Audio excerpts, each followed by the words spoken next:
हम लोग इन ब्रेक बात कर रहे थे रावलपिंडी में जो दिल दहला देने वाला गैरत के नाम पर कत्ल की जाने वाली 19 साल लड़की का वाकया पेश आया था 19 जुलाई को। इसको कई दिन गुजर चुके हैं और जब मैं फैसल ये बात कर रहे थे तो हम ये कह रहे थे कि बीच शहर में एक लड़की को मार दिया जाता है, उसे कत्ल कर दिया जाता है, उसे दफना दिया जाता है और जिरगे के हुक्म पर। दो चीज़ें इसमें मेरे लिए बहुत ही एक्सेप्टेबल, मुझे हजम नहीं होती वो बातें। और एक ये कि शहर में एक लड़की का कत्ल होता है, उसे कई दिन पहले दफना दिया जाता है, किसी को पता नहीं चलता कि वो कत्ल हुआ है शहर में। और इसी शहर में जिरगा सिस्टम अभी तक किस तरह से काम कर रहा है किसी को इस बारे में भी नहीं पता चलता है। ये भी मेरे लिए बहुत ही हैरानकुन है। खैर बहरहाल कल कब्र कुशाई हुई थी और कल कब्र कुशाई के बाद सिद्रा की उनकी बॉडी के कुछ सैंपल्स वगैरह लिए गए और टेस्ट हुए और टेस्ट के बाद जो रिपोर्ट्स आई उसमें कुछ चीज़ें सामने आई हैं। फॉर दैट आई थिंक हम अपने रिपोर्टर से जान कुछ अपरेंट चीज़ें थी, कुछ टेस्ट की चीज़ें थी। तो हमारे नुमाइंदे इसरार खान हमारे साथ मौजूद हैं।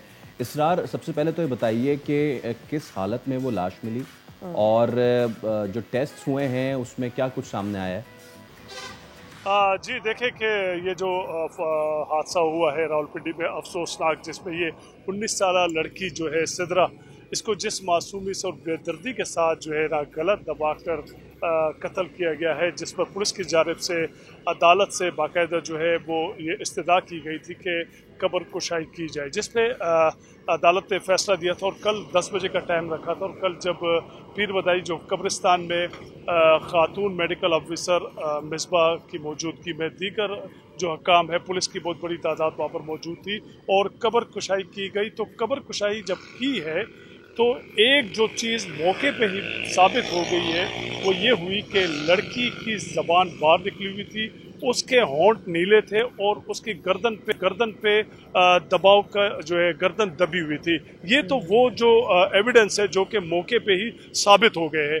मज़ीद जो लाश के नमूने हासिल कर लिए गए और फ्रांसिक लैब चूँकि इस लाहौर में है तो फ्रांसिक के लिए लेबॉर्ट्री भेज दिए गए, उनकी जो रिपोर्ट अभी आना बाकी है। मुझे ये बताइए कि पीर बधाई बस अड्डा भी वहाँ पे है, पूरे मुल्क के लिए वहाँ से बसें जाती हैं।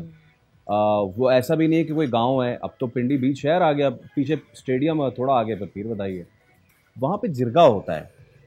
ये हमारे लिए हम समझ नहीं पा रहे हैं कि पिंडी जैसे तरक्की याफ्ता शहर में जिरगा हो भी गया, क्या आज तक जिरगे होते हैं वहाँ पे और इस जिरगे वालों को किसी ने पकड़ा है? फैसल भाई देखिए, ये हमारे मुआशरे की बेहिसी के लिए कि आज दौर जदीद में भी, और जबकि इस वक्त आपको ये भी मालूम होना चाहिए कि पंजाब की जो वज़ीर आला है उनकी जानिब से एक उनका ये कहना है कि ख़वातीन की हरासमेंट मेरी रेड लाइन है। और फिर पंजाब के एक दूसरे बड़े शहर रावलपिंडी में इस किस्म का वाक़या होना ये सवालिया निशान है।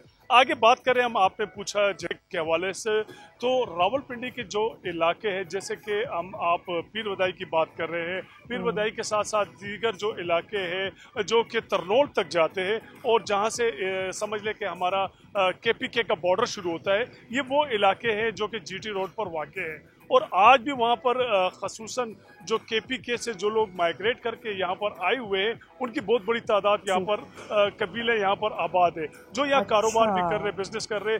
लेकिन ऐसे लोगों ने ऐसे लोगों ने बाकायदा यहाँ पर शेल्टर भी हासिल किए हुए हैं। अब ये जो शख्स है जो कि जिसने नाम नहाद जिरगा किया, असमतुल्ला, ये साबिक वाइस चेयरमैन है यूनियन काउंसिल का, तो यकीनी तौर पे इसका एक असर रसूख इसने यहाँ बनाया हुआ था, ठीक है ना। और उसके साथ साथ आप ये देखें कि उसने खुद ही जिरगा किया और खुद ही फैसला दिया और खुद ही लड़की का गला दबा के मारने के बाद खुद ही उसका जनाजा पढ़ा के और उसको दफना भी दिया।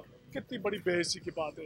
हालांकि पुलिस का जहाँ तक हम बात करें कि पुलिस का जो किरदार है वो इंतहाई पॉजिटिव रहा है इस मामले में। और पुलिस बर वक्त, आपको मैं यहाँ ये भी बात बताता चलूँ फैसल भाई कि जिस वक्त ये वाकया जो इस लड़की का जो मुबैना शोहर जो है वो ज़ियाउर रहमान, उसने जाके जब पीर बदाई में ये रिपोर्ट कराई है कि मेरी बीवी भाग गई है और उसके पास या गुम हो गई है और उसके पास 10 तोला सोना भी था, इससे पहले पुलिस के इल्म में ये बात आ चुकी थी। चूँकि यहाँ पर जो पुलिस का निज़ाम है, इंटेलिजेंस वगैरह का बड़ा बेहतरीन है, लेकिन ये है कि पुलिस के पास ये इत्तला थी कि कोई ना कोई वाक़या हुआ है और कोई लड़की का मर्डर हुआ है, लेकिन वो इसको आइडेंटिफाई नहीं कर पा रहे थे।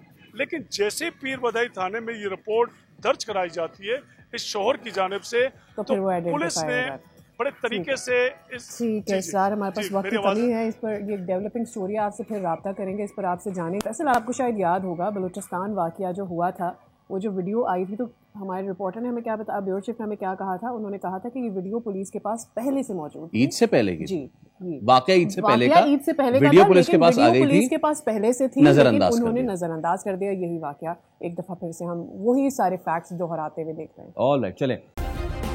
सब्सक्राइब करें और बेल दबाएं ताकि कोई खबर रह न जाए।